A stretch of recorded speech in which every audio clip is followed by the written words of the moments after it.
La historia de Aquiles no comienza con su nacimiento, ni con su destino trazado o con la guerra, sino con una antigua profecía que obligó incluso a los dioses, acostumbrados a dominar sin restricciones, a retirarse con temor.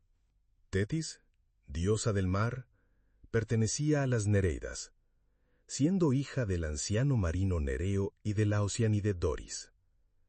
Como sus hermanas, habitaba las profundidades del mar, donde reinaban el silencio, la fuerza primitiva y el frío eterno.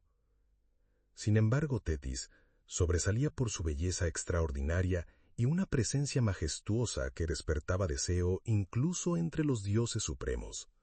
Según la tradición, tanto Zeus como Poseidón intentaron ganarse su favor. Pero fue entonces cuando intervino el destino. Un oráculo. Algunos dicen que Prometeo, otros que la diosa Temis, pronunció una profecía. El hijo de Tetis superará a su padre en fuerza y gloria, y podría llegar a desafiarlo algún día. Lo que para un mortal sería motivo de júbilo, para los inmortales representaba una amenaza directa. Al oír la profecía, Zeus se apartó de inmediato, y Poseidón hizo lo mismo sin pronunciar palabra. Ninguno deseaba ser padre de alguien que pudiera crecer hasta convertirse en una nueva y temible potencia divina. Fue entonces cuando decidieron casar a Tetis con un mortal. Así comenzó una cadena de acontecimientos que ya no podría detenerse. El matrimonio de Tetis y Peleo. Tetis se opuso al matrimonio, negándose a unirse a un simple hombre. Se ocultó, cambiando de forma. Primero en agua, luego en fuego, después en diversas criaturas como serpientes o aves. Pero el hombre destinado a ella no era uno cualquiera. Se llamaba Peleo, héroe, rey de los Mirmidones, descendiente de Eaco y nieto del mismo Zeus. Peleo había luchado junto a Heracles, participado en la caza del jabalí de Calidón y se había ganado fama por su valentía y honor. Existen varias versiones sobre cómo logró desposarla. En una de ellas, cegado por el amor, Peleo navió en la costa, y con la ayuda del sabio centauro Quirón, la persiguió y atrapó, sin soltarla hasta que cesó de transformarse. En otra versión, fueron los propios dioses quienes le ayudaron para cumplir con lo que ya estaba escrito. Sea como fuere, la boda tuvo lugar y no fue una ceremonia cualquiera, sino un banquete colosal al que asistieron todas las fuerzas divinas de la época. Estaban presentes los dioses del Olimpo, Zeus, Hera, Atenea, Apolo, Artemisa, Hermes, Deméter. También acudieron titanes, espíritus de la naturaleza, ninfas, sátiros e incluso las moiras, las tejedoras del destino. Esta unión debía simbolizar la reconciliación entre el mundo divino y el humano. Los regalos fluían sin cesar. Atenea regaló a la novia un escudo forjado con gotas de rocío. Hefesto un diadema que brillaba como el sol. Apolo tocaba la cítara. Artemisa decoró el lecho nupcial con flores silvestres. La manzana de la discordia. Pero hubo una figura que no fue invitada. Eris, diosa de la discordia. Tal vez fue un olvido o quizá pensaron que su presencia solo traería desgracias. En cualquier caso, ella acudió sin ser llamada. En pleno banquete, Eris entró en el salón y nadie se atrevió a detenerla. No gritó, no lanzó maldiciones, ni provocó un escándalo. Simplemente se acercó a la mesa, sacó una manzana dorada del velo de la niebla y la arrojó en medio de todos. En la fruta, una inscripción. Para la más bella. El silencio se hizo absoluto. 3 diosas, Hera, Atenea y Afrodita, alzaron la mano al mismo tiempo. Cada una estaba segura de merecerla, convencida de que la manzana le pertenecía. Así, el banquete se convirtió en el inicio de una rivalidad que marcaría el destino de generaciones. Zeus, viendo que la disputa no terminaba, se negó a actuar como juez. En su lugar, ordenó que un mortal decidiera. Ese hombre fue Paris, joven pastor y príncipe de Troya, quien años después raptaría a Helena, desencadenando la guerra que llevaría su nombre. Paris eligió a Afrodita a cambio de la promesa del amor de la mujer más hermosa del mundo. Esa elección sería la chispa del conflicto que uniría a reinos y ejércitos en una guerra sin retorno. Pero todavía no hemos llegado allí. De momento solo hay un banquete, una manzana dorada, un resentimiento creciente y un mundo que poco a poco empieza a resquebrajarse. Tras la celebración nupcial, Tetis se trasladó junto a su esposo Peleo a Phthia, en el norte de Grecia. Su unión no nació del amor, pero contaba con la bendición de los dioses. Se instalaron en el palacio de Peleo, y allí, entre las rutinas cotidianas de los humanos, en esa convivencia entre lo divino y lo mortal, Tetis concibió un hijo. Los mitos no nos cuentan con detalle cómo transcurrió su embarazo. Solo se sabe una cosa: todo el Olimpo contuvo el aliento. El hijo de Tetis era especial incluso antes de nacer. Era la encarnación viviente de la profecía, la respuesta al temor de los dioses, alguien que inspiraba tanto miedo como expectación. Y finalmente llegó al mundo, de cabello claro, fuerte como un joven león, hijo de una diosa y de un rey mortal. Lo llamaron Aquiles. Cuando nació, siendo ya casi inmortal, su madre, la diosa marina, no sintió la alegría que una mujer humana podría experimentar. Lo miraba con la tristeza de quien conoce el destino de antemano. No había olvidado la profecía. Su hijo sería grandioso, superaría a su padre, pero quizás moriría demasiado joven. Tetis no podía aceptar la idea de perder a su hijo. Ella había vivido siglos, ajena al envejecimiento y al dolor. Ahora, sin embargo, había dado a luz a un ser que avanzaba, día a día, hacia una muerte inevitable. Así que tomó una decisión. No, la muerte no será para él. Existen varias leyendas sobre lo que hizo a continuación. La más conocida habla del río Estigia. Tetis tomó al niño en brazos, descendió hasta el Tártaro, al límite entre el mundo de los vivos y los muertos, y lo sumergió en las aguas del Estigia. Estas aguas no eran simplemente oscuras y profundas, quemaban, eran letales, pero conferían una fuerza inquebrantable a quien las sobrevivía. Sujetándolo por el talón, Tetis sumergió a Aquiles. Su cuerpo se volvió invulnerable, ni flechas ni espadas podían dañarlo, pero el talón por el que lo sostenía quedó seco, sin protección.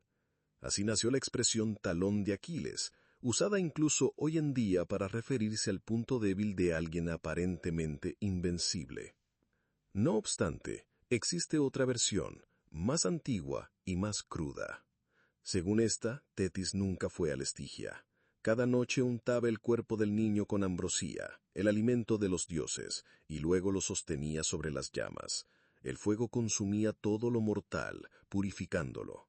Lo hacía en silencio, con concentración, no como una madre, sino como una fuerza antigua que intenta forjar la inmortalidad. Noches enteras el niño lloraba, y durante el día ella volvía a empezar, sin pausa, hasta que un día Peleo entró en la habitación y vio a su esposa sosteniendo al niño sobre el fuego. Gritó, pensando que lo estaba matando.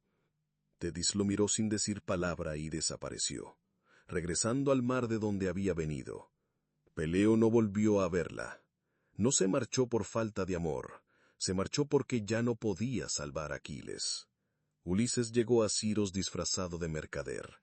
Llevaba cofres llenos de regalos al palacio de Licomedes, joyas, telas preciosas, brazaletes, espejos, pero en uno de los cofres, ocultos entre los brocados, había una espada, una lanza y un escudo. Al entrar en la sala donde estaban las jóvenes, abrió los baúles. Las chicas corrieron emocionadas hacia las joyas, reían, se probaban anillos, acariciaban las telas. Solo una figura se mantenía aparte. No miraba el oro, sino las armas. Ulises lo notó. Entonces, sin previo aviso, ordenó a sus acompañantes gritar como si comenzara un ataque. La sala tembló, las muchachas gritaron presas del miedo. Todas, menos una. La figura vestida de mujer agarró la espada en un solo movimiento y adoptó postura de combate. Así fue como Aquiles quedó al descubierto. Ulises se acercó a él. «Aquiles, hijo de Peleo», dijo, «ha llegado el momento». Se hizo el silencio. Nadie intentó detenerlos, ni siquiera Licomedes. Todos esperaban. Aquiles bajó la espada, miró las armas y después al cielo. Se dice que esa noche Tetis volvió a él. Le suplicó que no se fuera. Le ofreció otra vida, una esposa, un hijo, un hogar, una vejez larga. Podía ser feliz, pero él ya lo sabía. Respondió, «Si me quedo, el mundo me olvidará. Si voy, moriré, pero mi nombre vivirá mientras existan canciones». Eligió el camino del héroe. Al amanecer partió de Esiros. Su destino era Áulide, hacia los barcos, hacia los juramentos, hacia la guerra que lo esperaba. Ya no se ocultaba. Su nombre volvió a pronunciarse en voz alta. Aquiles salió de las sombras y desde entonces el destino no pudo detenerse. El inicio de la guerra de Troya. La historia en la que Aquiles alcanzará la inmortalidad no comenzó con espadas, ni asedios, ni odio. Comenzó con una fiesta, con un banquete al que alguien no fue invitado y con una manzana que nadie se atrevió a ignorar. Durante la boda de Peleo y Tetis, a la que asistieron todos los dioses del Olimpo, hubo una que quedó al margen, Eris, la diosa de la discordia. No fue invitada por temor a que arruinara la celebración. Pero Eris apareció, sin decir palabra, y arrojó una manzana dorada sobre la mesa. En ella se leía, «Para la más bella». En ese momento, el banquete se transformó en disputa. Hera, Atenea y Afrodita, tres de las grandes diosas, reclamaron el título para sí. Ninguna estaba dispuesta a ceder, y la discusión creció hasta volverse peligrosa. Para ponerle fin, Zeus ordenó que un mortal decidiera. Ese hombre fue Paris, un príncipe troyano. Cada diosa trató de persuadirlo. Hera le ofreció dominio sobre todo el mundo. Atenea le prometió sabiduría y victoria en la guerra. Y Afrodita, el amor de la mujer más bella que jamás hubiera existido. Paris eligió a Afrodita. Como recompensa, ella le entregó a Helena, esposa del rey espartano Menelao, una mujer cuya belleza era considerada divina. Según unas versiones, Helena lo siguió voluntariamente, en otras fue raptada. Pero el resultado fue el mismo. La esposa del rey terminó en Troya, y el honor de Menelao fue ultrajado. Sin embargo, no se trataba solo de una ofensa personal. Antes de casarse, todos los reyes griegos habían jurado proteger el matrimonio de Helena. Si alguien lo rompía, todos acudirían a restablecer el orden. Esa promesa ahora los llamaba. Cada reino, cada guerrero debía responder. Grecia se preparó para la guerra. Para reunir las tropas se eligió el puerto de Áulide, un lugar estratégico para zarpar hacia el este. Uno a uno comenzaron a llegar los reyes y generales. Ulises desde Ítaca, Néstor desde Pilos, Diomedes desde Argos, los dos Áyax desde Salamina y Lócride, e Idomeno desde Creta. El comandante supremo sería Agamenón, hermano mayor de Menelao y rey de Micenas. Cientos de barcos alineados en la costa, miles de soldados listos para zarpar. Pero aún faltaba uno. El adivino Calcas advirtió: «No habrá victoria sin Aquiles. Solo con él la guerra es posible». Tras su salida de Esiros, Aquiles llegó a Áulide. Lo acompañaban los mirmidones, guerreros fieles a él, cuya fama lo precedía. Era joven, bello, decidido. En sus ojos no había miedo. Sabía que iba hacia una guerra de la que no regresaría, pero su camino ya estaba trazado. Las tropas estaban listas, pero el mar permanecía en calma, sin viento, y los barcos no podían zarpar. El descontento crecía. Calcas volvió a consultar a los dioses y anunció un nuevo oráculo. Artemisa estaba furiosa. Durante una cacería, Agamenón mató un ciervo sagrado suyo, y después, arrogante, dijo que era mejor arquero que la propia diosa. Artemisa no lo perdonó Para que el viento soplara de nuevo, exigía un sacrificio, no uno cualquiera, sino el más cruel. Agamenón debía entregar a su hija Ifigenia. Agamenón dudó. Como padre, estaba destrozado. Como líder, se mordía los labios.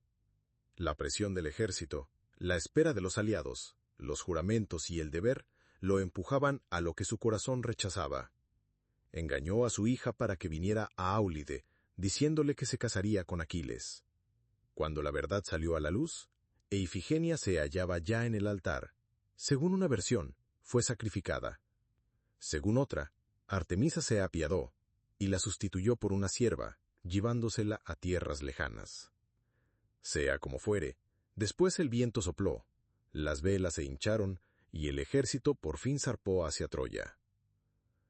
Camino a Troya y primeras batallas. El viaje hacia Troya no fue directo.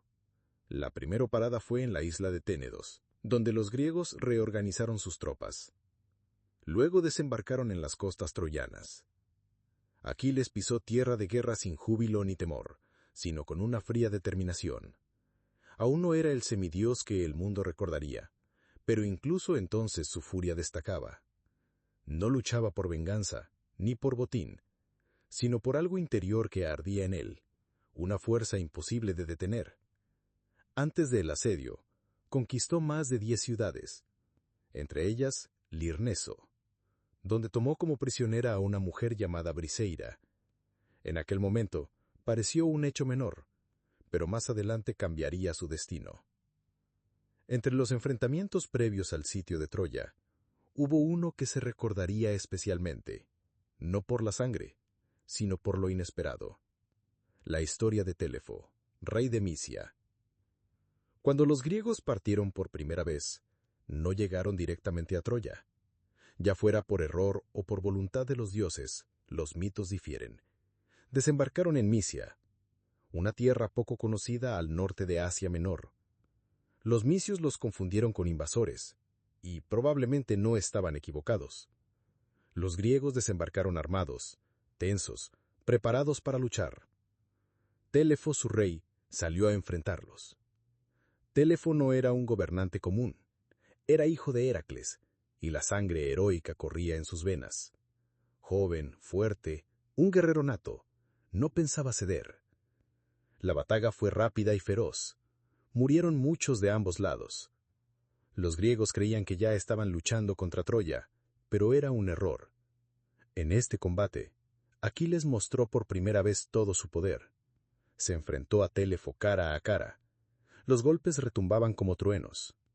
Télefo resistió con valentía, pero la lanza de Aquiles fue más rápida. Télefo cayó gravemente herido. Los griegos descubrieron que no era Troya, sino una tierra aliada, y se retiraron. Télefo quedó tendido en el campo, su herida ardiendo como si fuese veneno.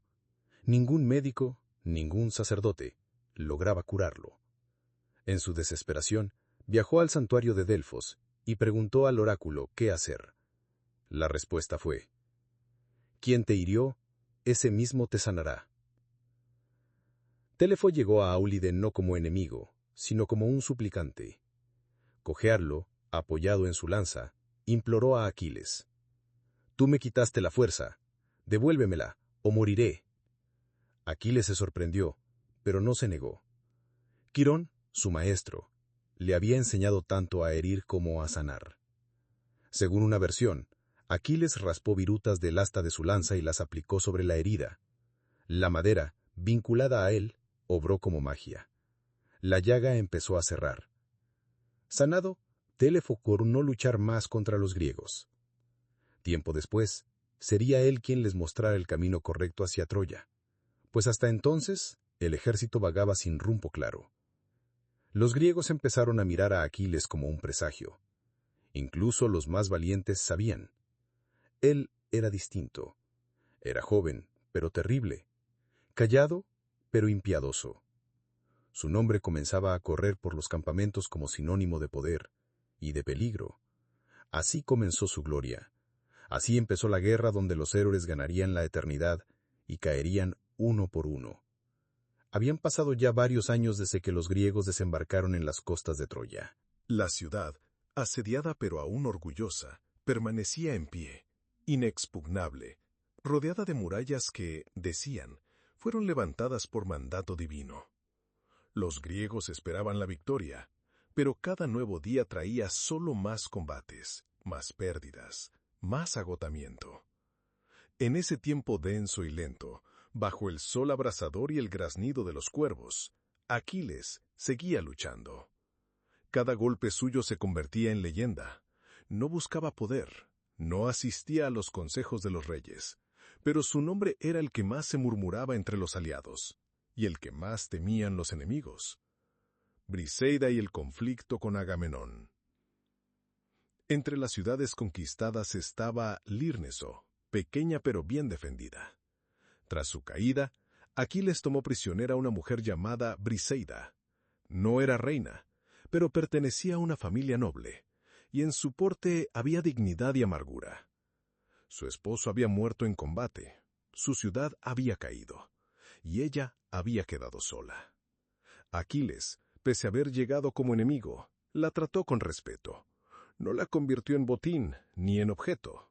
En el campamento se rumoreaba que ella se había vuelto cercana a él. Para algunos una concubina, para otros su compañera, pero para Aquiles era simplemente alguien con quien podía compartir el silencio sin sentir soledad.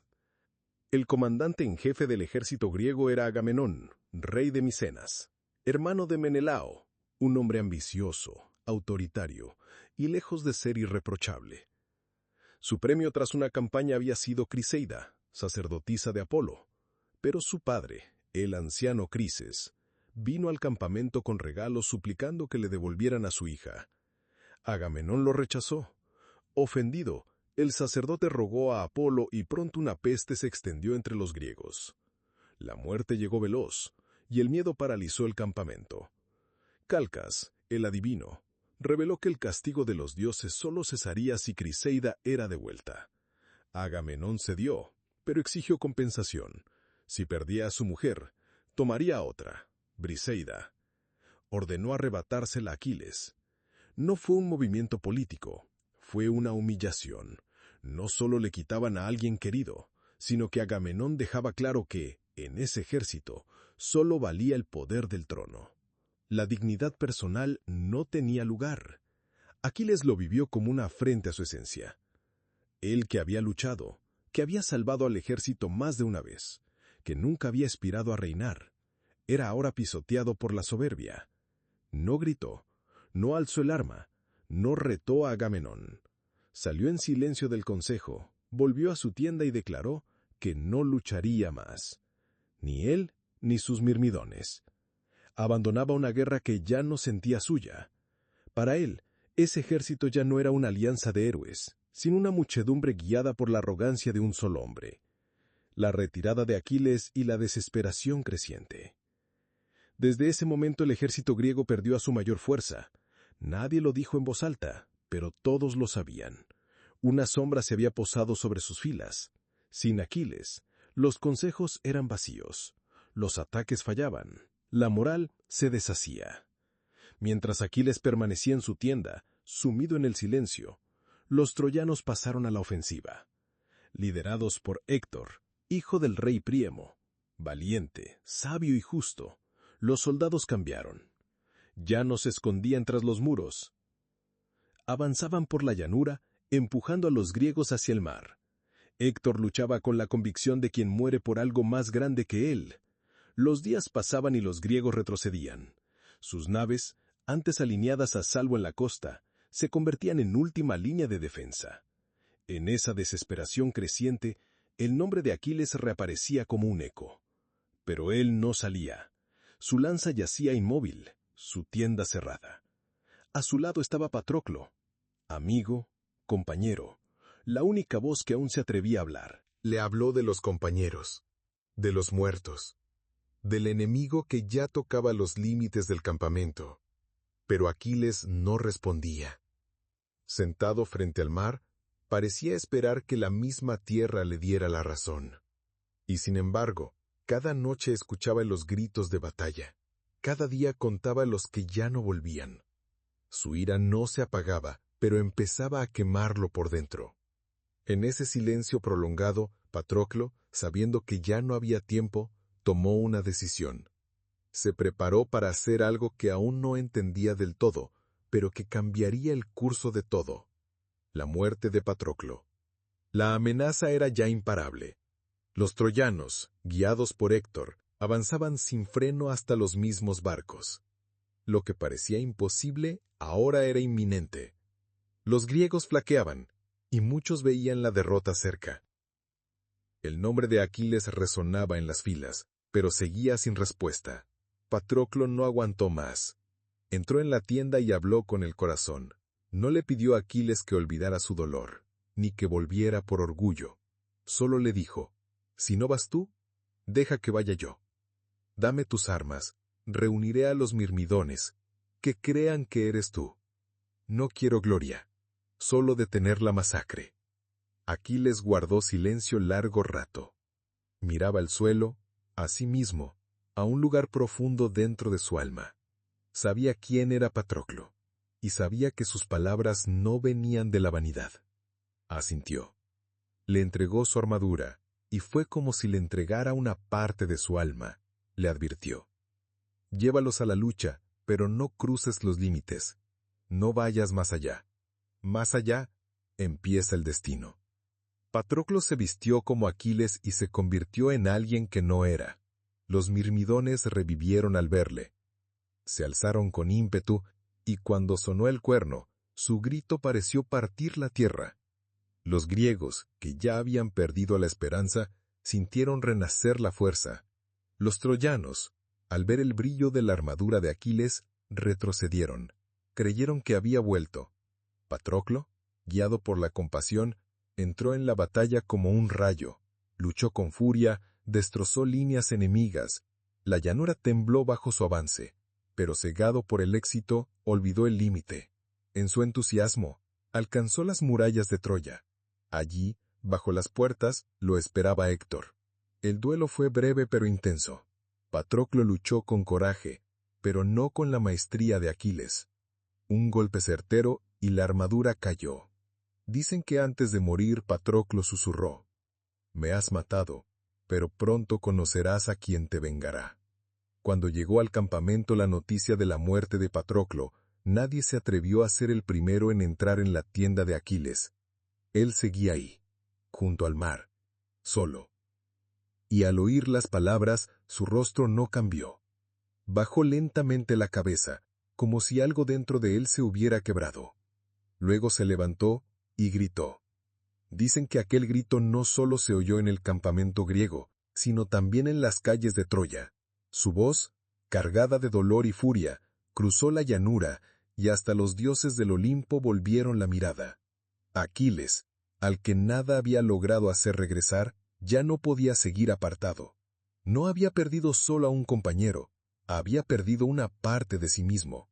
Y ahora ya no quería gloria, ni honra. Solo quería una cosa: que Patroclo fuera vengado. Pero su armadura ya no estaba. Héctor la había tomado como trofeo. Aquiles estaba desarmado. Entonces, llamó a su madre, Tetis. Ella acudió de nuevo, sin reproches, sin súplicas, solo con el silencio que traen las madres que ya han llorado la muerte de sus hijos. Él le dijo: «Sé que si vuelvo moriré, pero yo ya estoy muerto. Nueva armadura y regreso al combate». Tetis ascendió hasta la fragua de Hefesto, el dios herrero, y éste forjó una armadura como jamás se había visto en manos mortales.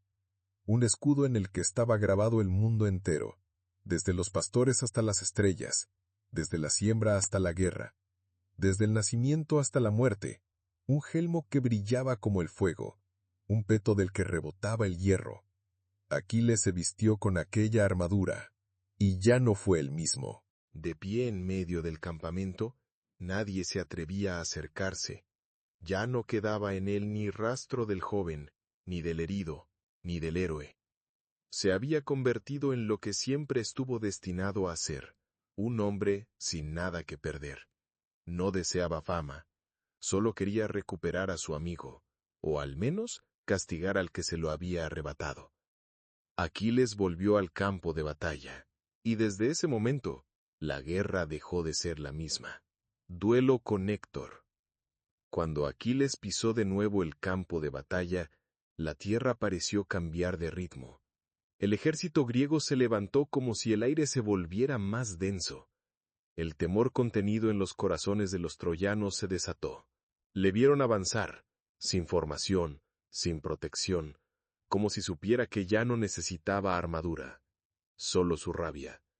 No discutía, no obedecía órdenes, no escuchaba consejos, iba directo, y quienes se cruzaban en su camino apenas tenían tiempo de comprender qué los había matado. Su lanza volaba como un pensamiento. Sus golpes eran certeros, y cada paso parecía guiado por el destino. No luchaba por victoria. Abría camino hacia el único objetivo que le importaba. Héctor, bajo las murallas de Troya, sabía que el encuentro era inevitable. No huyó, no se escondió, pero sentía que aquel combate ya no era una cuestión de honor, sino una sentencia. Desde la ciudad, su padre Príamo le rogaba que no saliera. Su madre Hécuba le suplicaba, pero Héctor, hijo de Troya, comprendía que si se ocultaba, la ciudad caería aún antes que sus muros, y salió al encuentro del hombre cuya rabia era más profunda que la guerra misma. Antes del combate hubo un instante. Los dos permanecieron de pie, frente a frente. Héctor, sabiendo que quizá no volvería a ver el sol. Aquiles, sabiendo que la muerte ya no le atemorizaba. Sin palabras, sin gritos, solo una mirada, donde ya estaba todo dicho. Héctor atacó primero, buscando la agilidad y la estrategia, pero Aquiles era más rápido. El que durante años fue invencible entre los troyanos no consiguió tocar siquiera a su enemigo. Los dioses observaban en silencio. Solo Atenea, protectora de Aquiles, lo acompañaba, invisible, susurrando fuerza y precisión. Héctor, sintiendo que la derrota era inevitable, dijo: «Si muero, devuelve mi cuerpo a mi padre, no me niegues un entierro digno». Pero Aquiles, con un rostro que ya no tenía humanidad, respondió: «Como tú perdonaste a Patroclo, así te perdonaré yo». Lanzó su lanza. No erró. Héctor cayó como árbol cortado. Aún respiraba, aún miraba, cuando Aquiles se acercó. Pero no habló. Le quitó la armadura, dejando solo su rostro, como advertencia. Ultraje al cuerpo y el vacío de la venganza. Entonces, en aquella llanura cubierta de heridas, ocurrió algo que estremeció incluso a los dioses. Aquiles ató el cuerpo de Héctor por los tobillos a su carro, y sin más demora, montó y cabalgó. Arrastró al que había sido orgullo de Troya por la tierra rota. El polvo se alzó, las piedras rasgaron la carne. Los gritos de griegos y troyanos se mezclaron como un lamento de la propia tierra. Dio 3 vueltas al campamento. Nadie pudo detenerle. No escuchaba súplicas, ni maldiciones, ni llantos. Miraba al frente, como si en ese horizonte esperase encontrar al amigo perdido. Héctor, antes defensor de su ciudad, era ya solo sombra, y ni siquiera su muerte dio alivio. Aquiles no encontró consuelo. De pie entre armaduras, cadáveres y gritos, comprendió: la venganza está cumplida, pero el vacío permanece. Patroclo no regresará, y mi alma aún clama. Los últimos días de Aquiles, la victoria inútil. Tras derrotar a Héctor y vengar a Patroclo, el camino de Aquiles no terminó. La guerra continuaba, aunque su rugido ya no era el mismo. La victoria, tan largamente anhelada, no trajo alivio. Regresó al campo de batalla no por gloria, ni por conquista, sino porque sabía que ya no podía retroceder. Cumplió su promesa, pero el dolor no se disipó. Se convirtió en parte de él. Aquiles seguía luchando con ferocidad, sin pausa. No porque lo deseara, sino porque no podía hacer otra cosa. Su fama crecía, pero ya no buscaba cantos ni trofeos. Peleaba en silencio, con una dignidad terca como quien cumple un último deber con la vida. Cada gesto suyo era definitivo. Ya no discutía, ni escuchaba discursos, ni pedía consejo. Y aunque los griegos pronunciaban su nombre con respeto, ya nadie osaba mirarlo a los ojos. La llegada de Memnón y el duelo que trajo el amanecer. En ese tiempo sombrío apareció un nuevo aliado para los troyanos. Memnón, hijo de la diosa Eos y rey de los etíopes. Alto, imponente, rodeado de guerreros fieles, llegó a Troya como huésped noble y ayuda esperada. Memnón no era un joven arrogante, no alardeaba de su fuerza ni del nombre de su madre.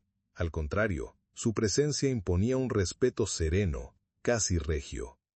No clamaba venganza, ni buscaba gloria, pero, cuando vio sufrir a los troyanos, alzó su lanza y marchó al frente. Entre los caídos por su mano estaba Antíloco, hijo de Néstor, uno de los pocos a quienes Aquiles respetaba y con quien compartía recuerdos del hogar y de la juventud. Su muerte despertó en Aquiles un dolor que llevaba mucho tiempo enterrado. Ya no era la ira lo que lo movía, como con Héctor. Era un retorno abrupto a la realidad, un recordatorio cruel. Todo lo que tocaba desaparecía. Aquiles desafió a Memnón a combate singular, sin odio, sin alardes, con la serenidad de quien sabe que no puede evitar ese encuentro. Memnón aceptó, sabiendo que no habría salida. Su duelo fue más que fuerza, fue tristeza. Los dioses, según cuentan los cantos, observaban en silencio, con preocupación, pero Aquiles, impulsado por un vacío que nada llenaba, fue más fuerte. Memnón cayó, y su madre, la Aurora, lo envolvió en su luz, lo tomó en brazos y lo llevó más allá del mundo, dejando la llanura envuelta en un mutismo eterno. Pentesilea y el presentimiento del fin. Poco después llegó a las puertas de Troya Pentesilea, reina de las Amazonas, orgullosa, valerosa, acompañada de sus guerreras. No venía por botines ni por gloria fácil, sino porque creía que una mujer tenía derecho a participar en lo grande, incluso si eso significaba morir.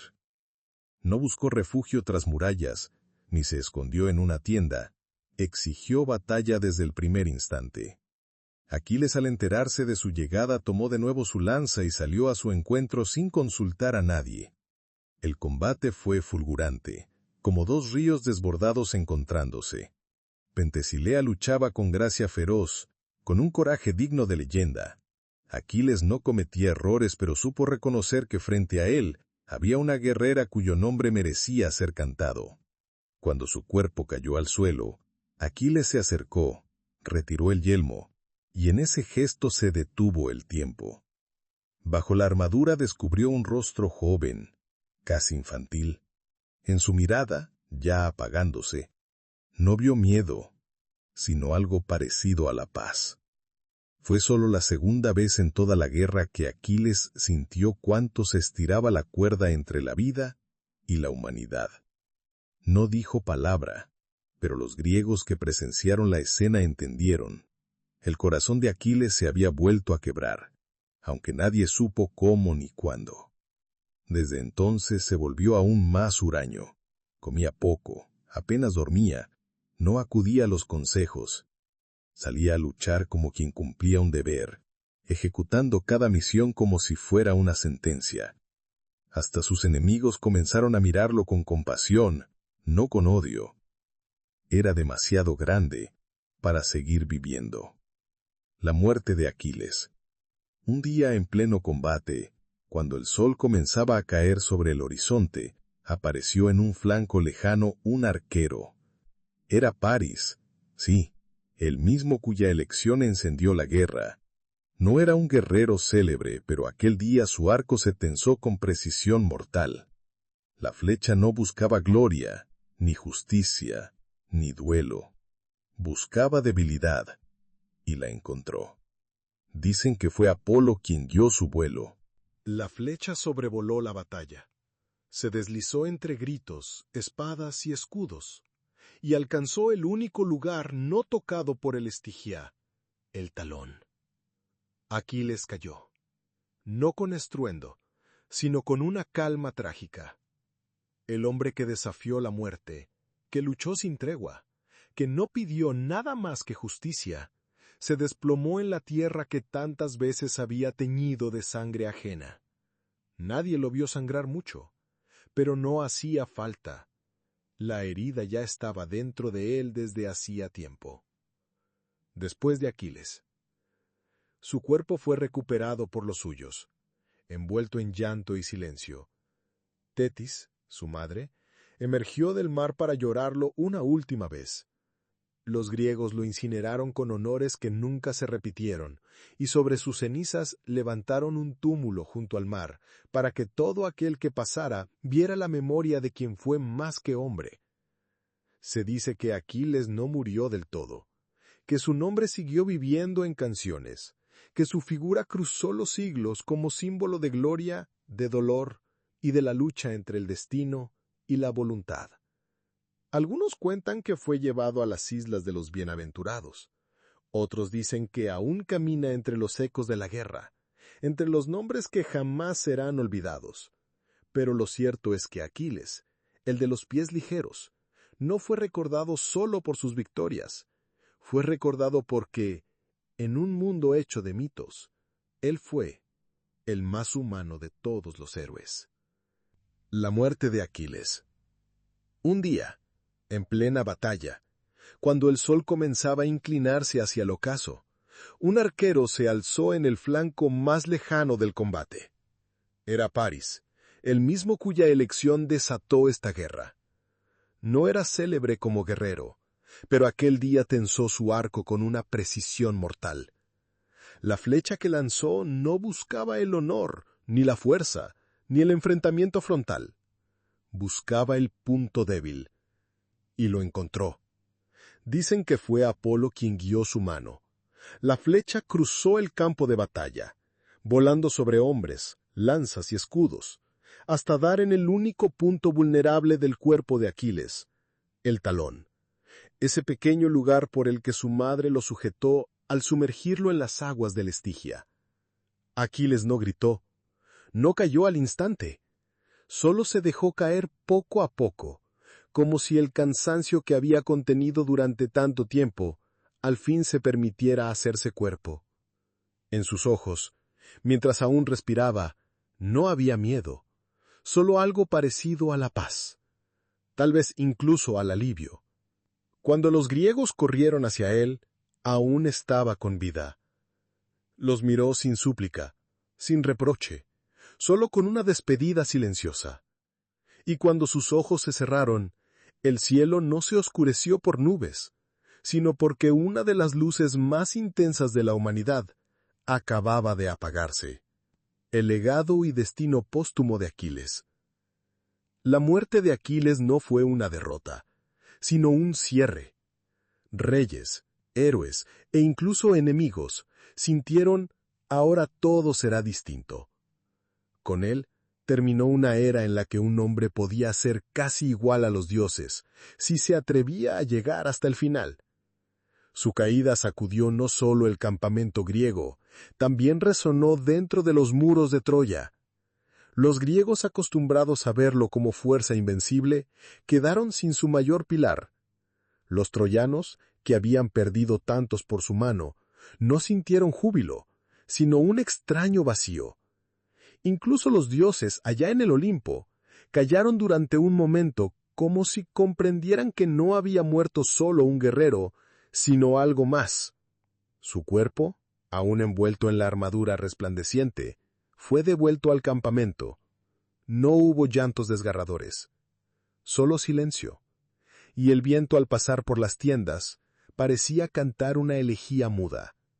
Su madre, la diosa marina Tetis, vino de nuevo, no como deidad, sino como madre. Lavó el cuerpo con agua traída de las profundidades del mar, lavando con ello también un dolor que ya no necesitaba palabras. Lo enterraron con todos los honores que la guerra podía ofrecer, El túmulo levantado sobre su cuerpo se alzó tan alto como los mástiles de los barcos griegos, frente al mar, para que todo aquel que desembarcara en esas costas supiera, aquí descansa quien no retrocedió cuando todos los demás lo hicieron. A su lado fue enterrado, tal como Aquiles lo había deseado, Patroclo, no su hermano de sangre, pero sí de alma. Sus cenizas se unieron para siempre. La disputa por la herencia y la continuación de la memoria. Tras su funeral, comenzó otra lucha, no por la vida, sino por la memoria.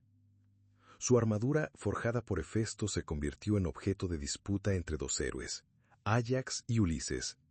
Áyax, poderoso y honesto, creía que por su fuerza debía heredarlas.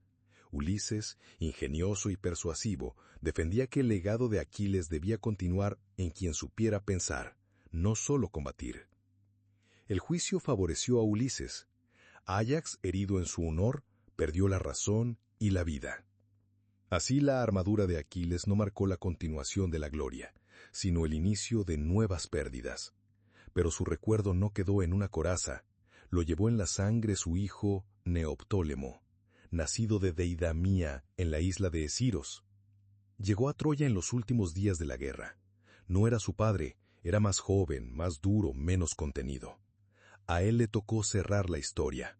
Fue él quien mató al anciano rey Príamo ante el altar, cuando Troya caía en llamas. Fue él quien reclamó a Briseida, la que había sido amada por Aquiles, y aún así, el nombre de Aquiles no desapareció. Lo cantaron poetas ciegos. Lo pronunciaban en voz baja los héroes antes del combate como un conjuro.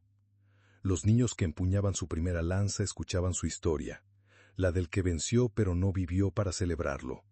Su destino no terminó con su cuerpo.